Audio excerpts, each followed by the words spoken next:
وَقُلْ جَاءَ الْحَقُّ وَزَهَقَ الْبَاطِلُ إِنَّ الْبَاطِلَ كَانَ زَهُوقًا۔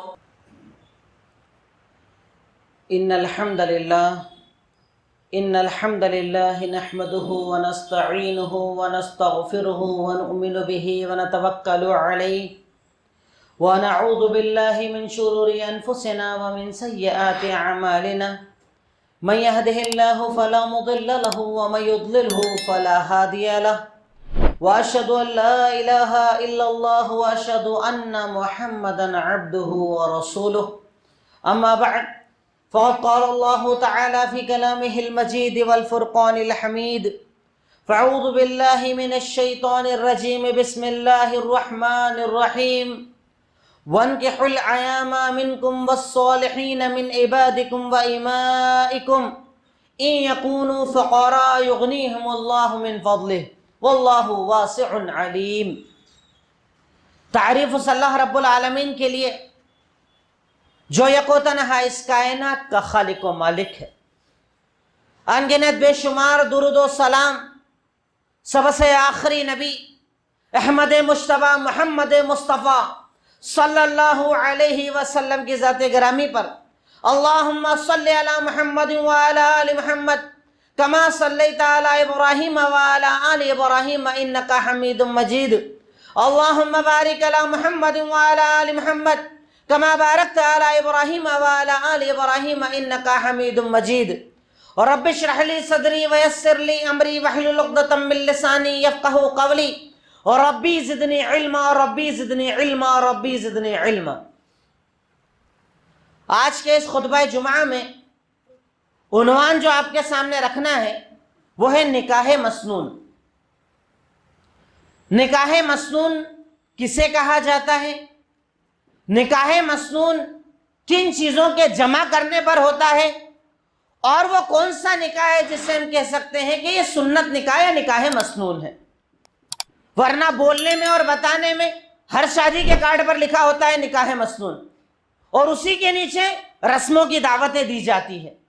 ہر انسان جب شادی کا کارڈ چھپواتا ہے تو چھاپنے والا خود ہی لکھ دیتا ہے نکاح مسنون۔ اسے پتا ہے کہ ان کے یہاں پر جب نکاح ہوتا ہے تو اسے نکاح مسنون کہا جاتا ہے۔ پر مسنون مسلمان کی نظر میں مسنون کیا ہے؟ مسنون سب سے پہلے تو وہ نکاح جس کو سنت طریقے پر کیا جائے۔ مسنون مانے سنت کا طریقہ۔ سنت مطلب اللہ کے نبی محمد الرسول اللہ صلی اللہ علیہ وسلم کے طریقے کو مسنون کہا جاتا ہے۔ اب اس عنوان کے تحت اگر پوائنٹس میں کچھ بات رکھے جائے تو سب سے پہلے نکاح کی فضیلت اور اہمیت کیا ہے، ہم نکاح کیوں کرتے ہیں، نکاح کرنے کے پیچھے کیا فائدہ اور کیا فضیلت شریعت نے ہمیں بتایا ہے۔ بہت سارے فائدے شریعت نے بتائے۔ سب سے پہلی چیز اللہ تعالیٰ نے قرآن میں بتائی کہ نکاح کرنے والا اگر نیت اچھی رکھتا ہے تو اللہ نکاح کرنے کی بنیاد پر اس کی فقیری دور کر دیتا ہے، کاروبار میں برکتیں دے دیتا ہے۔ اللہ تعالیٰ قرآن میں ارشاد فرماتا ہے وَانكِحُوا الْأَيَامَ مِنكُمْ وَالصَّالِحِينَ مِنْ عِبَادِكُمْ وَإِمَائِكُمْ إِن يَكُونُوا فُقَرَاءَ يُغْنِيهِمُ اللَّهُ مِنْ فَضْلِهِ کہ تم اپنے درمیان غلاموں کی، لونڈیوں کی، جو بھی ہے نکاح کر دیا کرو، شادی کر دیا کرو۔ نکاح کرنے کا فائدہ کیا ہوگا؟ اللہ تعالیٰ کہہ رہا ہے کہ اگر وہ فقیر ہوں گے تو اللہ تعالیٰ انہیں بے نیاز کر دے گا، فقیری دور کر دے گا، تکلیف دور کر دے گا۔ کیوں کہ اب تک آپ کا اکیلے کا نصیب کام کرتا تھا، اب دو نصیب جڑ گئے۔ اس کے نصیب میں اللہ تعالیٰ نے جو بھلائیاں رکھی ہے اس کے کمانے کا ذریعہ آپ بنیں گے، اور اگر وہ نصیب نہ بھی جڑے تو اللہ تعالیٰ قرآن میں کہہ رہا ہے کہ صرف نکاح کی بنیاد پر میں کاروبار میں برکتیں دے دیتا ہوں، فقیری کا خاتمہ کر دیتا ہوں، بے نیازی عطا کر دیتا ہوں، اس کے کاروبار میں ترقیاں عطا کرتا ہوں۔ تو پہلا فائدہ نکاح کرنے سے کاروباری فائدے ہوتے ہیں، انسان کی فقیری کا خاتمہ ہوتا ہے، اور اللہ رب العالمین بے نیاز کرتا ہے انسان کو۔ دوسرا فائدہ، نکاح کرنے سے انسان کی آنکھیں اور شرمگاہ محفوظ ہو جاتی۔ اللہ تعالیٰ اسے آنکھوں کی حفاظت کروانے کا طریقہ بتا دیتا ہے، جسم کی حفاظت کا طریقہ بتا دیتا ہے، وہ حرام کی طرف نہیں جاتا، کیونکہ اللہ تعالیٰ اللہ کے نبی صلی اللہ علیہ وسلم صحیح بخاری کی روایت ارشاد فرماتے ہیں کہ یا معشر الشباب من استطاع منکم الباءۃ فلیتزوج، اے نوجوانوں کی جماعت، تم میں سے جس کے پاس طاقت آ جائے، جسمانی بھی اور مالی بھی، وہ نکاح کر لیا کرے۔ نکاح کرنے کا فائدہ کیا ہے؟ فَإِنَّهُ أَغَضُّ لِلْبَصَرِ وَأَحْسَنُ لِلْفَرْجِ، اس سے تمہاری نگاہیں جھک جائیں گی اور تمہاری شرمگاہ محفوظ ہو جائے گی۔ اور اگر نکاح کرنے کی طاقت نہ ہو تو روزے رکھا کرو۔ روزے رکھنے سے اللہ تعالیٰ شہوتوں کو توڑ دیتا ہے۔ انسان حرام کی طرف لے جانے والی جو نظر اور جو جسم ہوتا ہے اللہ تعالیٰ اسے کمزور کر دیتا ہے۔ یہ نکاح کا فائدہ ہے۔ نکاح کا تیسرا فائدہ، اللہ رب العالمین نکاح کرنے والے کی حفاظت کرتا ہے، چاہے مرد چاہے عورت، چاہے لڑکا چاہے لڑکی، چاہے دولہا چاہے دلہن، اللہ تعالیٰ ان کی حفاظت کرتا ہے۔ سنن ترمذی کی روایت اللہ کے نبی کا فرمان کہ ثلاثۃ حق علی اللہ عونہم، کہ 3 طرح کے لوگ ایسے ہیں جن کی حفاظت کرنا اللہ کی، نعوذ باللہ ہم یہ نہیں کہہ رہے ہیں کہ ہم ذمہ داری دے رہے ہیں، پر اللہ کہہ رہا ہے کہ اللہ کی ذمہ داری ہے۔ اللہ اپنے اوپر اس ذمہ داری کو ذمہ داری بنا رہا ہے کہ 3 طرح کے لوگوں کی اللہ حفاظت کرتا ہے، ان کی مدد کرتا ہے، ان کی تکلیف دور کرتا ہے، پریشانی دور کرتا ہے۔ وہ 3 لوگ کون؟ سب سے پہلے مجاہد، جو اللہ کے راستے میں جہاد کرتا ہے، قتال کرتا ہے، اس کی حفاظت کا ذمہ اللہ کا ہے۔ نمبر 2، الناکح یرید العفاف، ایسا نکاح کرنے والا یا والی جو نکاح کر کے اپنے آپ کو محفوظ کرنا چاہتا ہے، اپنی عزت کو بچانا چاہتا ہے، اپنی عزت کی حفاظت چاہتا ہے، ایسے انسان، ایسا مرد، ایسی عورت کی حفاظت اللہ رب العالمین کرتا ہے۔ اور تیسرا المکاتب، ایسا غلام جو آزادی چاہتا ہے کچھ رقم کے بدلے، جب تک وہ رقم ادا کر دے اللہ تعالیٰ کہتا ہے میری حفاظت کے اندر وہ رہتا ہے، میں اس کی حفاظت کرتا ہوں۔ نکاح کے فائدے آپ دیکھیے، ہم میں سے وہ ماں باپ کہ جو انتظار کرے چلے جاتے ہیں کہ نکاح نہیں کریں گے، انتظار کریں گے 30 سال 25 سال 27 سال 32 سال تب نکاح کرتے ہیں۔ پیر پہ کھڑا ہو رہا ہے، کاروبار کر رہا ہے، پڑھائی کر رہا ہے، یہ کر رہا ہے، حرام چلے گا، حرام رشتے چلیں گے، حرام تعلقات چلیں گے، حرام دوستی چلے گی، پر نکاح نہیں کریں گے۔ نکاح نہیں کریں گے، ان لوگوں کو سوچنا چاہیے کہ نکاح کرنے کی کتنی ساری فضیلتیں جو وہ اپنی اولاد سے دور کر رہے ہیں۔ نکاح کی ایک اور فضیلت جو شریعت نے بتائی کہ ہم کہتے ہیں ایمان لاؤ، مومن بنو، یہ بار بار آپ تقریر میں سنتے نا، مومن بنو، ایمان قبول کرو، ایمان میں داخل ہو جاؤ۔ تو ایمان کسے کہا جاتا ہے؟ اللہ پر ایمان، رسولوں پر ایمان، فرشتوں پر ایمان، کتابوں پر ایمان، تقدیر پر ایمان، آخرت پر ایمان، یا مجموعی طور پر کہیں تو پورے اسلام کو ایمان کہا جاتا ہے۔ اس میں نماز، روزہ، زکوٰۃ، حج، عبادات، صدقہ، خیرات، سچ بولنا، امانت داری، جھوٹ نہ بولنا، سب چیزیں داخل ہو گئی۔ اب جانتے ہیں اتنا بڑا ایمان، اس کا آدھا حصہ شریعت نے نکاح کو بنا دیا، آدھا حصہ نکاح ہے۔ اللہ کے نبی نے ارشاد فرمایا کہ اذا نکح العبد، جب کوئی بندہ نکاح کرتا ہے نا تو اس کا آدھا ایمان مکمل ہو جاتا ہے۔ بس آدھے ہی کی فکر اب اس کو کرنی ہے، آدھے ہی کے لیے اس کو کام کرنا ہے۔ سوچئے آدھا ایمان شریعت نے نکاح کو بتایا ہے، اور یہ اللہ کے نبی کا فرمان ہے، کوئی آسمانی علماء مفتیوں کی باتیں نہیں، اللہ کے نبی کا فرمان ہے کہ جب بندہ نکاح کرتا ہے اللہ رب العالمین نکاح کی بنیاد پر اس کا آدھا دین، آدھا ایمان مکمل کر دیتا ہے۔ اب جو آدھا بچا اس کے لیے اسے کام کرنا ہے ساری زندگی، نمازیں پڑھے، روزے رکھے، اللہ کو مانے، شرک نہ کرے، بدعت نہ کرے، تقدیر پر ایمان رکھے، آخرت پر یقین رکھے۔ یہ ساری چیز آدھے میں آ گئی، پر آدھا تو نکاح کرنے سے ہی مکمل ہو جاتا ہے اگر نیت اچھی ہو۔ تو آپ سمجھے کہ اس نکاح میں اللہ تعالیٰ نے کتنی برکتوں کو رکھا ہے، اللہ تعالیٰ نے نکاح کو کتنا برکت والا رشتہ بنایا ہے۔ پر ہمارے یہاں نکاح کے نام پر پھوڑتا، حرام کاریاں، حرام کام، لوگوں کو پریشان کرنا، کیا کیا چیزیں کی جاتی ہے۔ اور اس کو سمجھنے کے لیے میں چاہتا ہوں صرف اتنا سمجھ لیں کہ نکاح مسنون کیا ہے۔ نکاح مسنون میں کیا آتا ہے، نکاح مسنون کا طریقہ کار کیا ہوتا ہے۔ اگر صرف آپ یہ سمجھ لیں تو جب یہ پتا چل گیا کہ یہ مسنون ہے تو باقی سب غیر مسنون۔ پر کوئی لکھے گا اپنے کارڈ میں کہ نکاح غیر مسنون رسم ہلدی، رسم منگنی، کوئی نہیں لکھتا۔ نکاح غیر مسنون کوئی لکھتا ہے؟ ہر آدمی نکاح مسنون لکھ کر اس کے نیچے رسمیں لکھتا ہے۔ پر شریعت میں نکاح مسنون کیا ہے؟ وہ نکاح کہ جس کے بارے میں جب اللہ کے نبی صلی اللہ علیہ وسلم کے بارے میں واقعہ آپ نے سنا ہے، صحیح بخاری کی مشہور روایت ہے کہ 3 آدمی اللہ کے نبی کے ازواج مطہرات کے پاس آئے اور آپ کے معمولات کے بارے میں پوچھا، آپ کے شیڈول کے بارے میں پوچھا کہ آپ دن رات میں کیا کیا کرتے ہیں۔ تو بتایا ازواج مطہرات نے کبھی روزہ رکھتے ہیں، کبھی روزہ چھوڑتے ہیں، آدھی رات سوتے ہیں، آدھی رات نفل نمازیں پڑھتے ہیں، آپ نکاح بھی کرتے ہیں، ساری یہ باتیں بتائی۔ تو 3 لوگ تھے، تینوں نے کیا کہا؟ ایک نے کہا کہ اب میں روز رات بھر نماز پڑھوں گا، سوؤں گا نہیں۔ دوسرے نے کہا ڈیلی روزہ چھوڑوں گا نہیں۔ اور تیسرے نے کہا کہ میں شادی نہیں کروں گا، مسئلہ ختم، شادی ختم، بات ختم، سارے مسئلے ختم ہو جائیں گے۔ کیوں؟ کیونکہ اللہ کے نبی تو اتنے بخشائے ہیں، آپ کا تو معاملہ اتنا اونچا ہے، اپن لوگ کہاں لگتے ہیں آپ کے سامنے، تو اب تو ہم نیک عمل کریں گے۔ اللہ کے نبی کو غصہ آ گیا۔ آپ ناراض ہو گئے, آپ ممبر پر چڑھے اور آپ نے چڑھ کر کہا کہ لوگوں میں تم میں سب سے زیادہ اللہ سے ڈرنے والا, سب سے زیادہ متقی ہوں, پر میں رات کو سوتا بھی ہوں, جاگتا بھی ہوں, نماز بھی پڑھتا ہوں, کبھی روزہ رکھتا ہوں, کبھی روزہ چھوڑتا بھی ہوں, اور نکاح بھی کرتا ہوں, اور یہ نکاح میری سنت ہے, میری سنت سے جو اعراض کرے گا وہ اسلام سے باہر ہو جائے گا. اگر کوئی نکاح نہ کرے طاقت کے بعد بھی تو وہ اسلام سے باہر ہو جاتا ہے. نکاح کو اللہ تعالیٰ نے اتنا اعلیٰ مقام دیا, پر نکاح مسنون کیا ہے؟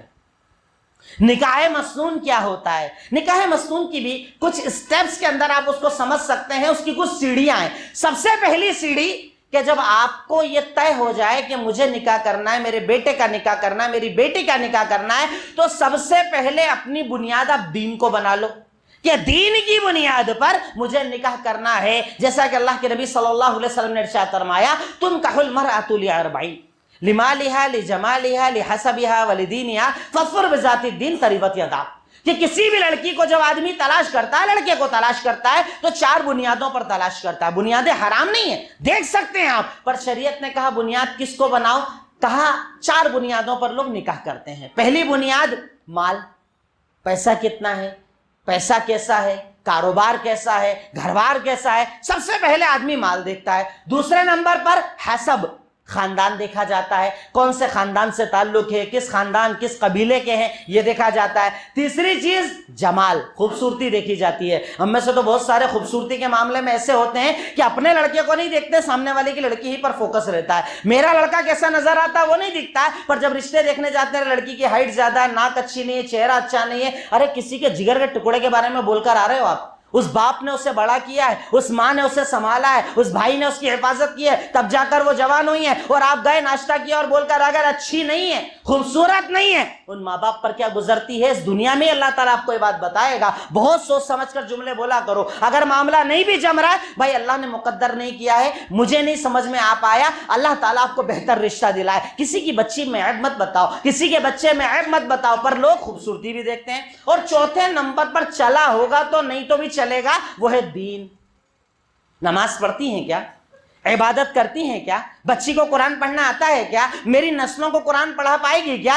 دین کا کتنا علم ہے, عقیدے کا کتنا علم ہے, شریعت کا کتنا علم ہے, نماز کے مسائل پتہ ہیں, حیض کے مسائل پتہ ہیں, نفاس کے مسائل پتہ ہیں. کون پوچھتا ہے؟ کوئی نہیں پوچھتا ہے. پر شریعت نے کہا, اللہ کے نبی نے کہا کہ اگر کامیاب ہونا چاہتا ہے نا تو دین کو پہلے دیکھا کر. سب سے اول نمبر پر دین, اس کے بعد مال بھی دیکھ سکتے ہو, جمال بھی دیکھ سکتے ہو, خاندان بھی دیکھ سکتے ہو, پر بنیاد دین کو بنانا. اگر بنیاد دین کو بناؤ گے نا, انشاءاللہ کامیاب ہو جاؤ گے. اب ہمارے یہاں کیا ہوتا ہے کہ بنیاد تو دین ہوتی ہی نہیں ہے, مال, جمال, خاندان, اس کے بعد دین. تو اب اس بنیاد پر کیا معاملہ ہوتا ہے؟ 1 مہینے کے بعد مولوی صاحب آپ کی ہمارے گھر میں دعوت ہے. کیوں دعوت ہے؟ ابھی تو شادی ہوئی, ماشاءاللہ ولیمہ ہوا, ہم سب آئے تھے. نہیں, آپ کی دعوت ہے, آپ کو آنا پڑے گا. ٹھیک ہے صاحب, آئیں گے. پھر دوپہر میں فون آتا, مولوی صاحب اصل میں مقصد یہ ہے کہ بہو سنتی نہیں ہے, آپ کھانے کے بہانے ذرا تبلیغ بھی کر دینا, ذرا دین ہمارے گھر میں بتا دینا. تو جب نکاح غیر مسنون کیا ہے تو اللہ کا عذاب تو آئے گا. سب غیر مسنون, جب دین نہیں دیکھا, شریعت نہیں دیکھی, حلال حرام کو نہیں سمجھا, تو اللہ تعالیٰ کا عذاب تو آئے گا. اس لیے شریعت نے سب سے پہلی چیز بتائی, دین دیکھو, دین دیکھو, دین دیکھو, دین. اگر بچی نمازی ہے, قرآن پڑھتی ہے, عبادت کی پابند ہے, حلال حرام کو سمجھتی ہے, الحمدللہ اپنے بچے کے لیے چن لو. اور اسی طریقے سے اگر کسی لڑکے کا رشتہ ہے, دین ہے, شریعت ہے, عقیدہ ہے, سمجھتا ہے, تو نکاح کر دو. اللہ تعالیٰ نے اسے بنیاد بتایا ہے, اللہ رب العالمین نے اسے بنیاد مانا ہے, اللہ کے نبی نے اسے سکھایا ہے کہ اس بنیاد پر اپنا رشتہ کیا کرو. تو سب سے پہلی بنیاد دین. اب آپ نے ایک بچی کو دیکھا, بچے کو دیکھا, اپنی بہن کے لیے, اپنی بھائی کے لیے, اپنی اولاد کے لیے, اپنی ذات کے لیے, اب آپ کو معاملہ سمجھ میں آ گیا. تو سب سے پہلے کس سے پوچھنا ہے؟ اللہ تعالیٰ سے, جسے ہم استخارہ کہتے ہیں. سب سے پہلے کس سے پوچھوں میں؟ اللہ تعالیٰ سے. اللہ کے نبی کہتے ہیں, صحیح بخاری کی روایت, صحابہ کرام کہتے ہیں کہ اللہ کے نبی ہر کام میں ہمیں استخارہ سکھاتے تھے. استخارہ کرو, استخارہ کرو, استخارہ کرو, ہر کام میں. تو یہ تو بہت بڑا کام ہے نا, میری زندگی کا کام ہے نا, ایک رشتہ جڑنے والا ہے نا, نسلیں پیدا ہونے والی ہے نا, خاندان جمع ہونے والے ہیں نا. تو اب اللہ تعالیٰ سے پوچھو, اللہ میں یہاں پر نکاح کروں کہ نہیں کروں؟ اس کا طریقہ کیا ہے؟ نارمل 2 رکعت نماز پڑھو. اب اس میں بھی بڑے عجیب سے چیزیں لوگوں نے بدعت ایجاد کر رکھی ہے کہ نکاح کرنا مجھے ہے, میرا استخارہ مولوی صاحب کر رہے تو مولوی صاحب کا استخارہ ہو رہا ہے. وہ تو اپنے بارے میں پوچھیں گے نا. سوال میرا ہے شادی کروں کہ نہیں کروں, تو اللہ سے میں ڈائریکٹ پوچھوں نا. میرا اللہ جو مجھے کہہ رہا ہے انی قریب میں تیرے پاس میں, مجھ سے پوچھ. اور کہہ رہے نہیں مولوی صاحب استخارہ کریں گے. مولوی صاحب کا استخارہ کہیں قرآن حدیث میں ثابت نہیں. استخارہ آپ کو کرنا ہے, آپ کو اللہ سے پوچھنا ہے. آپ 2 رکعت نماز پڑھیں, 2 رکعت نماز کے بعد ایک پیاری سی دعا استخارہ کی سکھائی گئی ہے, وہ دعا پوری پڑھیں. اللہم انی استخیرک بعلمک واستقدرک بقدرتک, پوری دعا پڑھیں. ساتھ میں آپ اردو میں بھی بول لیں اللہ تعالیٰ ایک رشتہ ایسا میرے بچے کے لیے آیا ہے, اللہ تعالیٰ میرے لیے آیا ہے, اللہ تعالیٰ ایک رشتے کی بات آئی ہے, کروں نہ کروں ذرا مجھے بتا, کیا کرنا چاہیے مجھے. اب اس کا رزلٹ کیا آئے گا, یہ بھی بہت سارے مسلمانوں کی غلط فہمی ہے. خواب آتا ہے استخارہ کے جواب میں, خواب آتا ہے. خواب نہیں آتا ہے, کہیں قرآن حدیث میں خواب نہیں آتا ہے, خواب ہے ہی نہیں. اور ایک بات یاد رکھنا, خواب وہ آتا ہے جو آپ سوچتے ہو. یہ زیادہ تر وہی خواب آتے ہیں, ایک خواب اللہ کی طرف سے, ایک خواب شیطان کی طرف سے, اور زیادہ تر وہ خواب آتا ہے جو آپ سوچتے ہو. اب دیکھ کے آپ کو پسند آ گئی تو وہی دکھے گی, اب لڑکا پسند آ گیا وہی دکھے گا. خواب کوئی دلیل نہیں ہوتا, خواب صرف نبیوں کے دلیل ہوتے ہیں, عام لوگوں کے دلیل نہیں ہوتے ہیں. تو خواب میں نہیں آتا. استخارہ کا جواب کیا ہوتا ہے, اللہ تعالیٰ راستے آسان کرتا ہے. اگر وہ آپ کے لیے رشتہ بہتر ہوگا نا, اللہ تعالیٰ خود بخود راستے کھولتا چلا جائے گا, پریشانیاں دور کرتا چلا جائے گا. 1 دن کیجئے, 2 دن کیجئے, 3 دن کیجئے, اللہ راستے کھولے گا. تیسرے نمبر پر لوگوں سے مشورہ بھی کرنا چاہیے. اللہ تعالیٰ قرآن میں کہتا ہے وَشَاوِرْهُمْ فِي الْأَمْرِ, لوگوں سے آپس میں مشورہ کیا کرو. اور یہ مشورے کی سنت کس نے سکھائی, وہ کہ جنہیں کسی کے مشورے کی ضرورت نہیں تھی. ہم تو وہ حقیر انسان ہیں, ہم تو وہ حقیر لوگ ہیں جو چھوٹے چھوٹے فیصلے نہیں کر پاتے. وہ کہ جنہیں اللہ تعالیٰ نے کہا کہ وَمَا يَنْتِقُ عَنِ الْهَوَىٰ إِنْ هُوَ إِلَّا وَحْيٌ يُوحَىٰ, یہ نبی اپنی طرف سے کچھ نہیں کہتے, جو کہتے رب کا کلام ہوتا ہے. وہ بھی مشورہ کرتے تھے. بدر کا موقع ہے, اشیروا علیہ ایھا الناس, لوگوں بتاؤ کیا کروں. گندک کا موقع ہے, لوگوں بتاؤ کیا کروں. احد کا موقع ہے, لوگوں بتاؤ کیا کروں. چھوٹے چھوٹے معاملے میں مشورہ کرتے تھے. تو آپ بھی مشورہ کریں, آپ بچی کے بارے میں, بچے کے بارے میں تفصیل نکلوائیں, کہاں ہیں, کیسے ہیں, کیا کام کرتے ہیں, کیا نہیں کرتے ہیں, کیسے ہیں, اخلاق کیسا ہے, انداز کیسا ہے, گھر بار کیسا ہے. مشورہ کیا جا سکتا ہے. پر مشورے میں بھی یہ خیال رکھیں کہ اگر مشورے میں کوئی چیز غلط نکل کر آ جائے نا, اسے عام نہ کریں, عام لوگوں تک نہ پہنچائیں. کسی کی بچی کی عزت مت اچھالو, کسی کے بچے کی عزت مت اچھالو. آپ کو نہیں جم رہا, اللہ کا معاملہ ہے, اللہ نے مقدر کیا ہے, مجھے نہیں جم رہا ہے, بات ختم. پر اس کی عزت کہیں اور مت نیلام کرو, اس کے بارے میں کہیں اور مت بتاؤ. ہو سکتا ہے جو چیز آپ کو پسند نہ آئے, کسی اور کو وہی پسند آ جائے, وہی کوالٹی نظر آئے اور وہ نکاح کر لے. اس لیے مشورہ کرو. اب آپ نے سب سے پہلے نمبر پر دین کو تلاش کر لیا, دوسرے نمبر پر اللہ سے پوچھ لیا, تیسرے نمبر پر لوگوں سے پوچھ لیا, چوتھے نمبر پر دلہا دلہن ایک دوسرے کو دیکھ سکتے ہیں. اب اس میں بھی ہمارے سماج میں 3 کیٹیگریز ہیں. نمبر 1, نائیں صاحب ہمارے خاندان میں تو دیکھنے کا رواج ہی نہیں ہے. یہ کیا ہوگا؟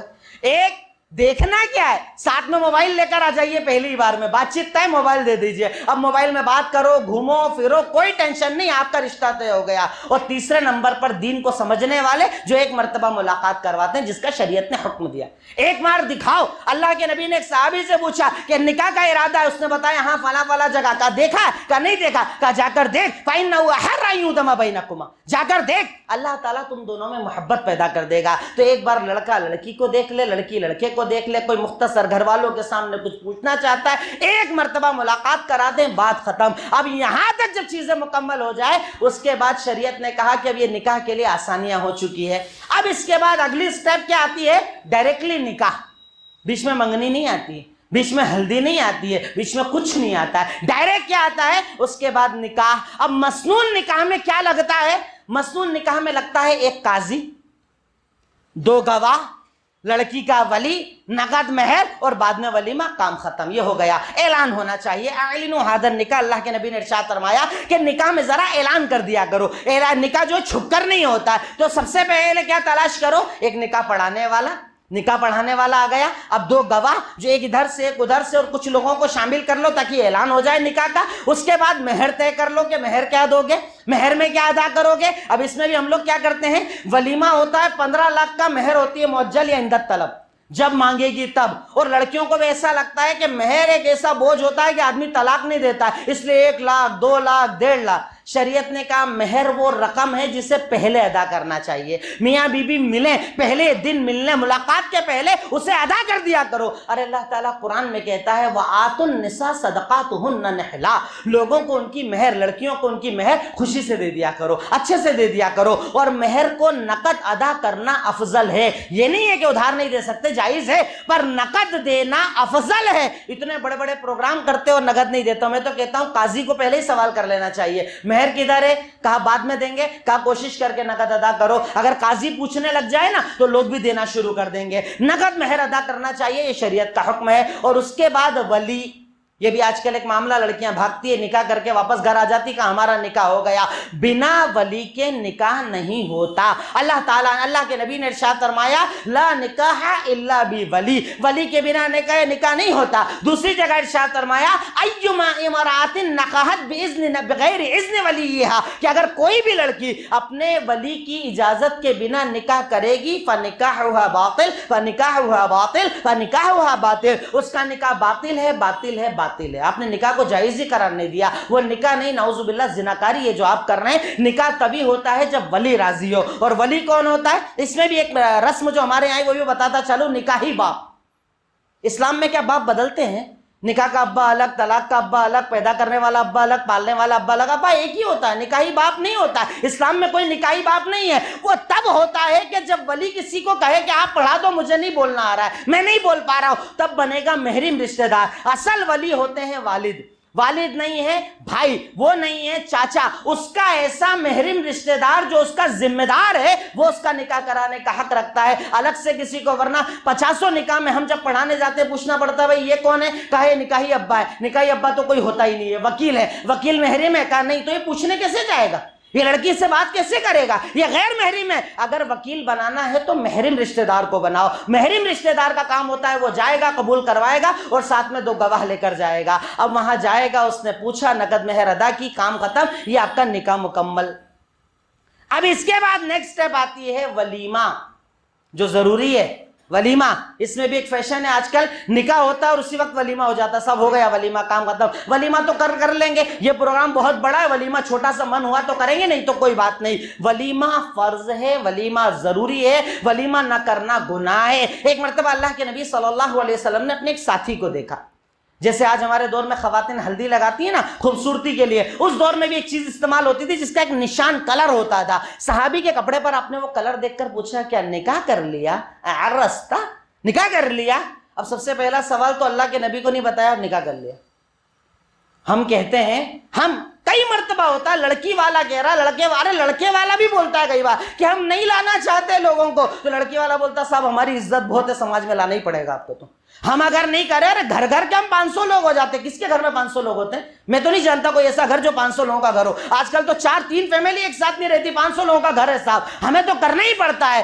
نکاح مختصر ہوتا ہے, لڑکی کے نکاح میں خرچہ نہیں ہوتا ہے. صحابی نے نکاح کر لیا, اللہ کے نبی کو نہیں بلایا. اور وہ صحابی کہ جو اللہ کے نبی کو کہتے تھے اللہ کے نبی جان چاہیے لے لو, مال چاہیے لے لو, جو چاہیے لے لو, سب آپ کے لیے دینے کو تیار. صحابی نے نکاح کرا, پر ولیمے میں بلانا تھا, نکاح میں بلانا نہیں. ان کو پتا تھا, نہیں بلایا. اللہ کے نبی نے سوال کیا نکاح کر لیا, کہاں اللہ کے نبی کر لیا. کہا ولیمہ کیا, کہا نہیں کیا. کہا اولم ولو بالشاۃ, ولیمہ کر, اگر کچھ نہیں نا ایک بکری کا گھر پر ولیمہ کر, کیونکہ ولیمہ کرنا ضروری ہے. یہاں تک کہ اللہ کے نبی نے تو خود ایک ولیمہ ٹفن پارٹی والا بھی کیا کہ تو اپنا کھانا لا, تو اپنا کھانا لا, تو اپنا کھانا لا, میں اپنا کھانا لایا, ملایا اور کھا لیا اور ولیمہ ہو گیا. ایسے آسان ولیمے ہوتے تھے. غزوے میں تھے, سفر میں تھے, آپ نے نکاح کیا, سارے صحابہ کو کہا جو ہے سب لے آؤ, سب لے کر آئے, کھایا مل کر, کہا ہو گیا ولیمہ. ولیمہ بڑی آسان چیز ہے, جتنی طاقت اتنا کرو. پر لڑکی پر کوئی ذمہ داری نہیں ہے, لڑکی پر کوئی بوجھ نہیں ہے, لڑکی والوں پر کوئی بوجھ نہیں ہے. اور اگر آپ کے گھر بچی ہے, آپ بہت پیسے والے ہیں,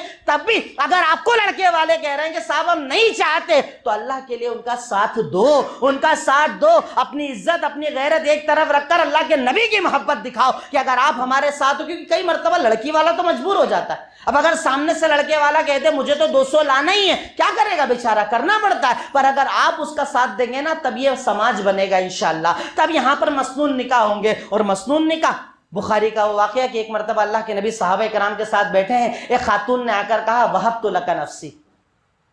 اللہ کے نبی میں نے آپ کو اپنے اوپر ہبہ کر دیا، گفٹ کر دیا، مطلب میں آپ سے نکاح کرنا چاہتی ہوں۔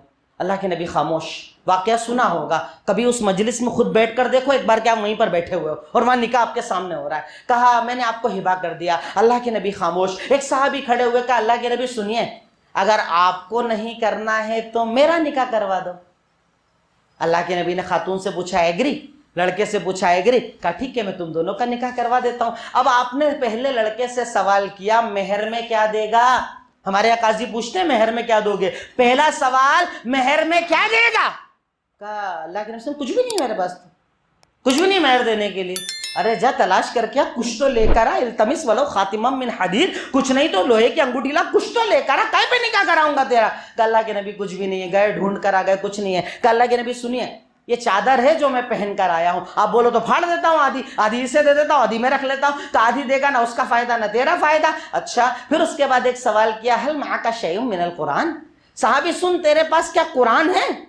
کھانا نہیں ہے، پیسہ نہیں ہے، گھر نہیں ہے، دولت نہیں ہے، پر قرآن تو ہے، قرآن تو ہے۔ اور ہمارے نوجوانوں کے پاس کتنا قرآن رہتا ہے؟ 4 سورت، جس میں پورے دن کی نماز ہو جاتی ہے، 2 رکعت میں تو پڑھنا پڑتی ہے، اس سے زیادہ کہاں پڑھنا پڑتی ہے؟ سورہ ناس، سورہ فلق دھڑا دھڑ پڑھتے ہیں، نماز ہو جاتی ہے۔ پر وہ ایسے امیر تھے کہ کچھ ہو نہ ہو قرآن تو ہے، قرآن تو ہے میرے پاس۔ کہا ہے قرآن؟ کہا ہاں، یہ ساری صورتیں مجھے یاد ہے۔ آپ نے خاتون سے سوال کیا ایگری؟ کہاں ہے ایگری؟ تب اللہ کے نبی، کیونکہ اللہ کے نبی ولی بھی تھے، ساری امت کے ولی کون؟ محمد الرسول اللہ صلی اللہ علیہ وسلم۔ آپ نے کہا زوجنا، کہا بما معک من القرآن، اے میرے ساتھی سن، میں نے تیرا نکاح اس عورت سے اس صورتوں کے بدلے کر دیا جو تیرے پاس ہے، اسے یاد کرانا، تیری مہر ادا ہو جائے گی۔ نکاح مکمل ہو گیا، بات ختم، یہ ہو گیا نکاح، یہ ہے اسلامی نکاح۔ اب ہم اگر مسنون کو دیکھیں تو یہ مسنون پورا کمپلیٹ۔ اب غیر مسنون، اس کے اندر سب سے پہلے تو دیکھنے کی رسم ہوتی ہے، جس میں 200 لوگ ہمارے آئیں گے، 200 لوگ آپ کے آئیں گے، دعوتیں ہوں گے، یہ دیکھنا ہوتا ہے۔ پھر اس کے بعد سگائی، ارے سگائی کی ایسی محفلیں، 800-900 لوگوں کے ایسے پروگرام کہ اگر ایک بیگ لے کر ایک قاضی آ جائے بس قبول کرا دے، بات ختم، کچھ نہیں چاہیے اس کے علاوہ، پورا نکاح مکمل ہو جائے۔ اور میں کہتا ہوں کہ ایمان کے نہ بھی درجات ہوتے ہیں۔ پہلا درجہ ہوتا ہے ہاتھ سے روکو، طاقت نہیں زبان سے روکو، ارے اتنی اگر بغیرتی ہے، اتنی طاقت نہیں ہے تو کم سے کم بائیکاٹ تو کرو ایسی مجلسوں کا، مت جاؤ ایسی جگہوں پر جہاں پر آپ کو منگنی کے نام پر دعوتیں دی جائے، خاندان اور رشتہ دار ہو، تعلقات ہو، پہچان والا کوئی بھی ہو، اگر دعوت دی جائے مت جاؤ، کم سے کم اتنا ایمان تو دکھاؤ۔ اور اس ایمان کے بارے میں اللہ کے نبی نے کہا ذالک اضعف الایمان، یہ ایمان کا سب سے نیچے کا درجہ، اس کے بعد ایمان نہیں ہے۔ اگر تو ایسی مجلس میں جاتا بھی ہے تو اس کا مطلب تیرے اندر ایمان نہیں ہے، بائیکاٹ کرو، مت جاؤ، نہ خود جاؤ نہ اپنے گھر والوں کو جانے دو، پوری طاقت لگا کے روکو۔ جب تک بائیکاٹ نہ ہوگا تب تک ایسے لوگ باز آنے والے نہیں۔ اور میں جانتا ہوں کئی ایسے لوگ کہ یہاں پر بیٹھیں گے تو دین کی بڑی بڑی باتیں، آپ ان کو بیٹھا دو، کسی عالم کو نہیں چھوڑیں گے، اس تک کی زندگی آپ کے سامنے بتا دیں گے، ہر ایک پہ اعتراض کرنا آتا ہے، پر ان کے خود کے گھروں میں ہر طرح کے غیر شرعی کام ہوتے ہیں اور وہ اپنے آپ کو سب سے بڑا شریعت پسند سمجھتے ہیں۔ صرف اپنے آپ کو قرآن و سنت کہنے والے سے کام نہیں چلتا، عمل میں قرآن و سنت نظر آنا چاہیے۔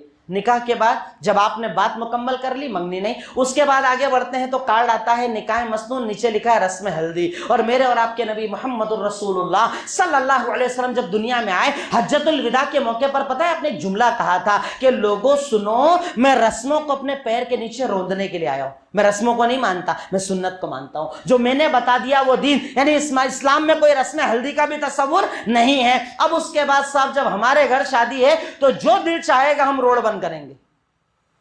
وہ مسلمان کہ جن کو اللہ کے، بس انشاءاللہ 2-3 منٹ میں اپنی بات مکمل کروں گا، وہ اسلام کے جس کے بارے میں محمد الرسول اللہ صلی اللہ علیہ وسلم نے ارشاد فرمایا کہ اماطۃ الاذی عن الطریق صدقہ، راستے سے تکلیف دینے والی چیزوں کو ہٹانا صدقہ ہے۔ اب تو خود تکلیف دے گا، تیرے لیے عذاب ہے کہ نہیں؟ تو نے عام راستے بند کر دیے، اسکول جانے والے بچے پریشان، عورتیں پریشان، بزرگ پریشان، گاڑی والے پریشان، ہر انسان پریشان۔ کیا یہ مسلمان کے لیے جائز ہے؟ پہلے تو راستے بند کریں گے، اب اس کے بعد میوزک اور ڈی جے 3-4 دن تک ایسے چلایا جائے گا کہ نہ خود سوئیں گے نہ پورے محلے کو سونے دیں گے۔ کیا یہ جائز ہے؟ اللہ کے نبی نے ارشاد فرمایا میری اس امت کے اندر کچھ لوگوں کے چہرے اللہ خنزیر اور بندر کے چہرے بنائے گا۔ کہا ایسا ہوگا؟ کہا ہاں ہوگا۔ کہا گناہ کیا ہوگا؟ اچھا وہ لوگ توحید نہیں مانیں گے نا؟ کہا توحید، نماز پڑھیں گے، روزے رکھیں گے، توحید سب مانیں گے، پر میوزک کے عادی رہیں گے، شیطان کے مزامیر کے عادی رہیں گے، اسی حالت میں سوئیں گے اور صبح اٹھیں گے تو اللہ ان کے چہرے خنزیر اور بندر کے چہرے بنا دے گا، یہ عذاب نازل کرے گا اللہ تعالیٰ۔ ایسا میوزک، اس کے اوپر گھر والے بھی ناچ رہے ہیں، خواتین ناچ رہے ہیں، ہلدی کے نام پر میوزک چلا کر ناچ رہے ہیں۔ اب اس کے آگے بڑھیں، سرکس نکالا جاتا ہے جسے شبگس کہا جاتا ہے، گھوڑے، نہ جانے کون کون سے جانور۔ ایک رات پہلے پورے محلے کو بتایا جاتا ہے کہ ہمارے گھر پہ شادی ہونے والی ہے، پٹاخے پھوڑ کر، پیسے کو ضائع کر کے۔ اب اس کے بعد بارات، اور بارات کے اندر بہت سارا جہیز۔ اچھا یہ بھی ایک بڑا پیارا سسٹم جو بہت دیندار لوگ ہیں وہ لوگ، ان لوگوں نے شاید شروع کیا ہوگا کہ دہیج 2 دن پہلے گھر منگا لیتے ہیں۔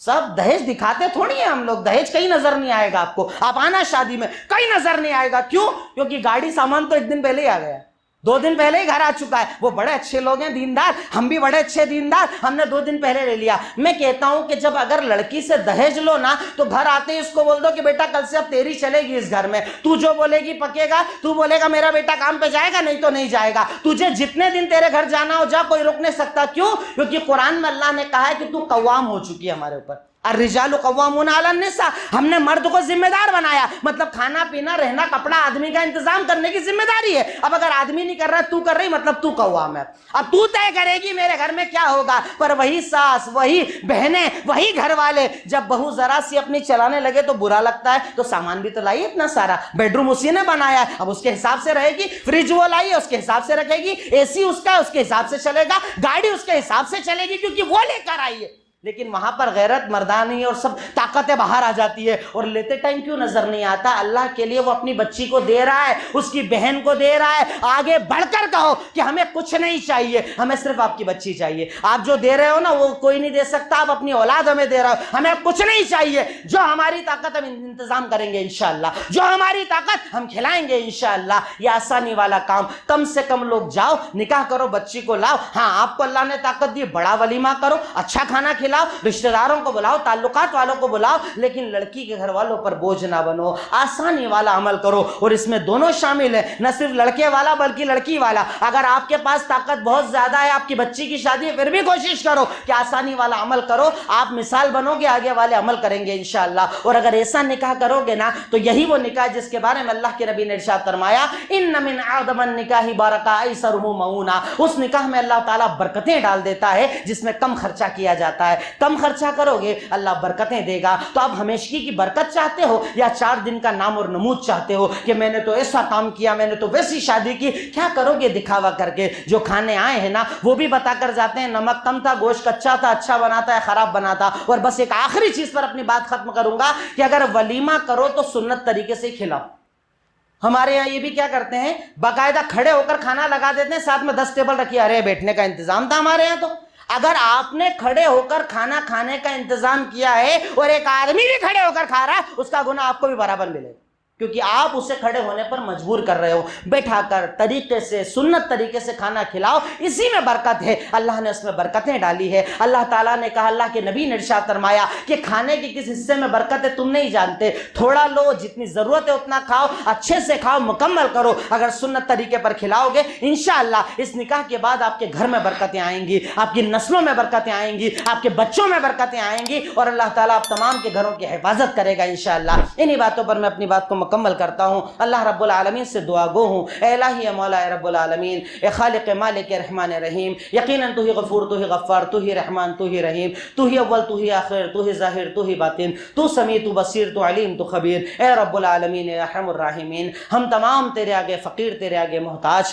اللہ تو ہمارے گناہوں کو معاف فرما دے، اے اللہ ہماری خطاؤں کو معاف فرما دے، اے اللہ ہماری لغزشوں کو معاف فرما دے، اے اللہ جانے انجانے میں جو ہم سے گناہ ہو جاتے ہیں اسے معاف فرما دے، اے اللہ عذاب قبر، عذاب جہنم سے نجات عطا فرما دے، اے اللہ جو پریشان ہیں ان کی پریشانیوں کو دور فرما دے، اے اللہ جو قرضوں میں ڈوبے ہیں قرض کی ادائیگی کی راہیں کھول دے، اے اللہ حلال کاروبار میں خوب برکتیں عطا فرما دے، اے اللہ حرام رزق سے بچا لے، اے اللہ حرام رزق سے بچا لے، اے اللہ حرام رزق سے بچا لے۔ وآخر الدعوانا الحمد للہ رب العالمین۔